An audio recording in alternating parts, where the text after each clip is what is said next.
Halo, Assalamualaikum warahmatullahi wabarakatuh. Bismillahirrahmanirrahim. Allahumma sholli ala sayyidina Muhammad wa ala alihi sayyidina Muhammad.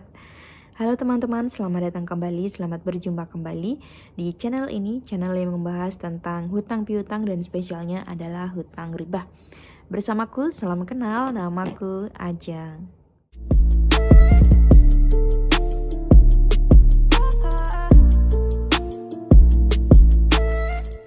Alhamdulillahirrabbilalamin, teman-teman, selamat datang kembali, selamat bergabung kembali. Semoga teman-teman selalu dalam keadaan sehat, baik hatinya, tenang keadaan hatinya, dan selalu dalam lindungan Allah Subhanahu wa Ta'ala. Amin ya Rabbal 'Alamin. Teman-teman, di sini itu sudah jam setengah 12 malam waktu Jepang. Hari ini tuh aku masuk OSOD. OSOD itu dari jam 11, kalau di tempatku ya jam 11 siang sampai jam 8 malam.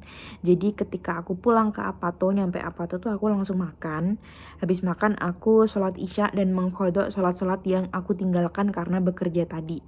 Ada sholat zuhur, terus kemudian maghrib.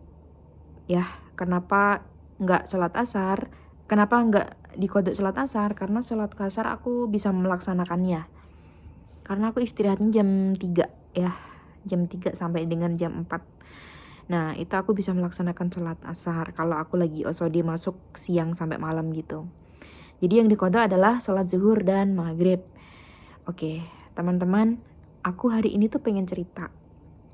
Jadi kemarin aku tuh kan punya problem gitu kan ya, punya masalah sama orang Jepang.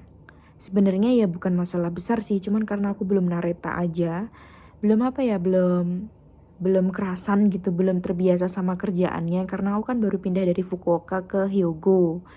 Nah, ada satu staff yang ke aku tuh kayak beda banget gitu loh. Ke aku tuh kayak ngelihatnya tuh kayak orang asing yang apaan sih berkerudung, apa-apa nggak boleh, misalkan sama laki-laki nggak boleh pegang daging babi nggak boleh, atau apa ya, puasa lah gitu. Jadi ngelihatnya aku tuh aneh gitu karena aku orang Islam pertama ya, kali ya. Dulu kayaknya juga ada yang anak Kensuke itu udah, pokoknya dia tuh ngelihat aku tuh aneh gitu teman-teman.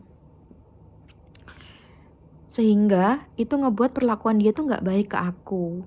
Dan aku sering sedih sama perlakuannya dia yang gak enak itu gitu kan.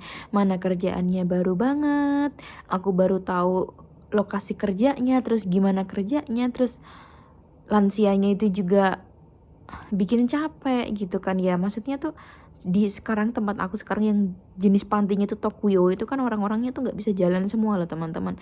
Jadi badannya tuh berat gitu. Selain itu juga bahasa Jepangku juga masih kurang kan. Nah, alhamdulillah aku itu dapat perlakuan yang gak enak lah sama dia. Pokoknya misalkan kalau dia minta tolong aku nyuruh apa gitu, mukanya gak enak banget dan gak pernah ngajakin aku ngobrol banget gitu kan. Sampai aku tuh selalu berdoa ya setiap malam, setiap pagi, dan aku sedih banget ketika aku itu kerja sama orang itu gitu. Maksudnya kalau orang itu masuk kerja, aku tuh langsung sedih, down, dan aduh ini bakal terjadi apa ya, bakal ada apa lagi nih hari ini aku nih gitu. Dan itu selalu terjadi kenyataan. Itu kan karena kekuatan pikiran juga ya. Aku selalu berpikir tentang negatif, aku akan terjadi nih kejadian kayak gini lagi nih, kesalahan yang ngebuat aku pasti dimarahin, ngebuat aku pasti diketawain lagi gitu. Dan itu terjadi teman-teman. Nah, ketika itu terjadi, aku tuh kayak pengen memperbaiki semuanya itu dengan jalur langit, ya. Karena ini kan urusannya manusia-manusia ini kan ya. Hati-hati manusia ini kan yang menggenggam Allah ya. Aku pulang naik sepeda teman-teman sambil nangis, sambil nginget perlakuannya dia ke aku tuh, apa ya, di sana tuh kan ada teman-teman Myanmar ya. Ke mereka tuh baik, tapi ke aku doang tuh yang nggak baik gitu. Aku pengen nangis sebenarnya kalau nginget itu, tapi aku alhamdulillah udah punya jalan keluarnya gitu. Alhamdulillah aku selalu ditolong sama Allah gitu kan. Ceritanya tuh gini, aku tuh berdoa tuh kayak protes gitu sama Allah.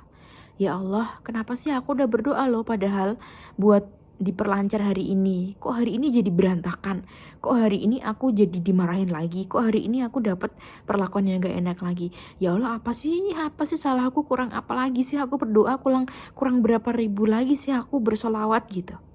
Aku tuh berpikir seperti itu ketika aku ada di puncak-puncaknya 2 hari berturut-turut aku tuh dimarahin. Dan dimarahinnya bukan dari status staff aja, tapi ada staff yang lain juga yang ikut-ikutan gitu. Sampai akhirnya aku itu ngerasa gini teman-teman, kenapa ya diriku kok sekarang ini doa aku susah dikabulin gitu, kok gak cepet terkabulnya gitu lah lebih tepatnya. Ternyata ada dosa teman-teman, ada dosa yang dimana kita tuh harus mohonkan ampun dulu ya, supaya doa kita itu nyampe gitu ke kita. Allah itu udah ngabulin, cuman ke kitanya tuh nggak nyampe karena ada penutupnya, yaitu dosa kita gitu kan. Nah teman-teman, aku tuh jarang introspeksi ya diriku itu nah ya. Kan aku kan banyak lalainya, banyak jeleknya, banyak buruknya gitu ya. Aku tuh selalu ngamalin sholawat yang banyak, sholat, berdoa gitu kan. Tapi aku lupa, aku tuh punya banyak banget dosa yang belum terhapuskan, yang belum diampuni oleh Allah. Jadi sangat sulit doa itu dapat dikembalikan ke aku gitu kan, karena aku punya dosa. Apalagi seorang aku ya teman-teman, aku ini ya pokoknya aku tuh bukan manusia baik-baik banget lah. Aku nih manusia yang penuh dengan dosa, hina, dan ya banyak salahnya lah. Aku sombong, aku acuh, aku tidak introspeksi diri. Terus kemudian aku juga sering sekali meremehkan sholat, karena sering meremehkan sholat subuh ya. Karena sholat subuh di sini tuh ya teman-teman -6 suhunya, -5 suhunya. Ya Allah, itu ngebuat aku kayak nggak bisa sholat tepat waktu gitu, sholat subuhnya tuh. Semenjak bulan ini ya, bulan Februari ini, karena dinginnya minta ampun. Jadi alarm tuh harus 3 kali nyala dulu barusan aku bisa bangun. Dan itu pun udah telat, maksudnya telat 15 menit, 30 menit gitu dari awal waktunya. Itu kan ngeremehin banget. Nah, aku itu minta ampun teman-teman, aku tuh minta ampun sama Allah. Ya Allah, ampuni aku, ampuni dosaku gitu kan ya. Kalau memang doaku itu tidak bisa terkabul ya, gara-gara perbuatan dosaku, maka aku mohon ya Allah, ampunilah dosaku, ampuni segala perbuatanku ya Allah yang mengundang segala penutup untuk aku mendapatkan apa yang aku inginkan, kayak gitu teman-teman. Terus baca apa? Baca zikir, dimana zikir itu pernah aku lakukan ketika aku pernah aku dawamkan ketika aku habis melakukan dosa riba, yaitu dipinjal dulu. Itu tuh doanya gini, itu zikirnya gini, Rabbana dolamna anfusana wa ilam taghfir lana wa tarhamna lanakunanna minal khasirin. Aku tahu zikir itu dari Ustadz Adi Hidayat dan Ustadz Hanan Ataki, dimana zikir itu tuh artinya kita tuh mohon ampun ya, kita tuh tahu bahwa kita tuh telah menzolimi diri sendiri dengan berbuat dosa itu ya, apalagi dosa-dosa berat ya, dosa-dosa besar gitu yang kita lakukan. Kita lakuin zikir itu, mendawamkan zikir itu, dan istighfar ya, istighfar yang banyak. Astagfirullahaladzim, astagfirullahaladzim, ampuni aku ya Allah, astagfirullahaladzim, astagfirullahaladzim, ampuni aku ya Allah, kayak gitu terus. Dan setelah itu ya teman-teman ya, setelah aku minta itu kan, aku kan pulangnya sore jam 4, itu aku nangis. Nangisnya tuh langsung aku stop ketika maghrib. Aku tahu ini masalahnya ada di aku. Aku tahu ini masalahnya ada di doaku yang nyangkut gitu. Gara-garanya aku punya banyak dosa. Maka dari maghrib itu sampai dengan subuh aku itu baca istighfar, aku mohon ampun kepada Allah. Aku zikirin itu tadi, Rabbana dzalamna anfusana wa illam taghfir lana wa tarhamna lanakunanna minal khasirin, itu tadi sebanyak-banyaknya. Dan besoknya aku kerja.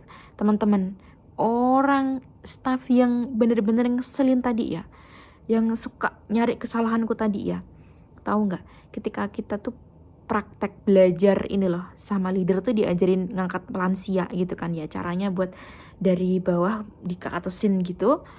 Itu tuh si orang ini, si orang yang nyebelin ini tuh ketika aku jadi modelnya yang tiduran jadi lansianya gitu, dia itu ngajarin ke yang lain tuh kayak gini loh nih caranya tuh kayak gini, sambil ketawa-ketawa teman-teman ke aku gitu. Dia juga sambil megang badanku, ngangkatnya dengan baik kayak gitu. Terus dia tuh ngajakin bercanda aku. Bener-bener hari itu lancar banget, nggak ada sama sekali aku dimarahin, nggak ada sama sekali aku dicari kesalahannya, nggak ada sama sekali aku diperlakukan lain, nggak ada sama sekali aku dianggap aneh. Itu bener-bener kerasa ngefek banget teman-teman. Jadi kita tuh harus istighfar dulu gitu, biar supaya doa kita tuh terkabul. Jadi kita tuh harus mohon ampun dulu gitu sama Allah, biar supaya doa kita tuh terkabul. Nah, teman-teman, Nabi aja ya, minimal istighfar itu 70 kali dalam sehari. Apalagi kita ya, harusnya kita itu lebih banyak lagi, karena kita itu banyak dosanya, karena kita itu dari subuh sampai isya ya, dari pagi sampai malam itu pasti ada aja ngelakuin dosa. Dan dosa itu ngebuat doa kita tuh nyangkut. Teman-teman gak mau kan doanya nyangkut? Nah, aku udah ngalamin ya teman-teman. Sebenarnya nggak cuman kejadian ini aja, ini aku ceritain karena aku baru aja ngalamin kan. Aku tuh banyak sekali mengalami doa-doa yang nyangkut kayak gitu gara-gara aku banyak dosa. Dan ketika aku istighfar, mohon ampun sama Allah, itu tuh langsung kerasa efeknya gitu, terurai gitu masalahnya tuh kayak gitu. Nah teman-teman yang sedang punya keinginan cuman kayak belum terkabul gitu, gimana nih, aku udah berdoa kok belum terkabul juga, aku udah baca sholawat tapi belum terkabul doa. Bisa jadi teman-teman ya, doa kita itu nggak bisa nyampe ke kita karena ada penutupnya, yaitu dosa-dosa kita. Teman-teman, kita harus apa? Istighfar, mohon ampun sama Allah. Bilang sama Allah, ya Allah, kalau dosaku ini membuat tidak bisa terkabulnya doaku, maka aku mohon ampun ya Allah. Mohon ampun atas segala dosa-dosaku. Mohon ampun atas segala perbuatan-perbuatan yang aku lakukan, yang aku sengaja dan yang tidak aku sengaja. Udah itu aja ya teman-teman, gak usah panjang-panjang videonya. Aku cuma pengen ngasih tahu itu aja. Kalau teman-teman punya keinginan, punya hajat, terus kok kayaknya lama banget belum terkabul, kita minta ampun dulu yuk. Minta ampun dulu sama Allah. Terus kemudian kita itu baca istighfar yang banyak ya, agar supaya doa kita itu yang udah kita langitkan itu bisa kita terima gitu, bisa kita dapetin gitu ya. Ya teman-teman, semoga video yang singkat ini bisa bermanfaat. Akhir video ini, wassalamualaikum warahmatullahi wabarakatuh.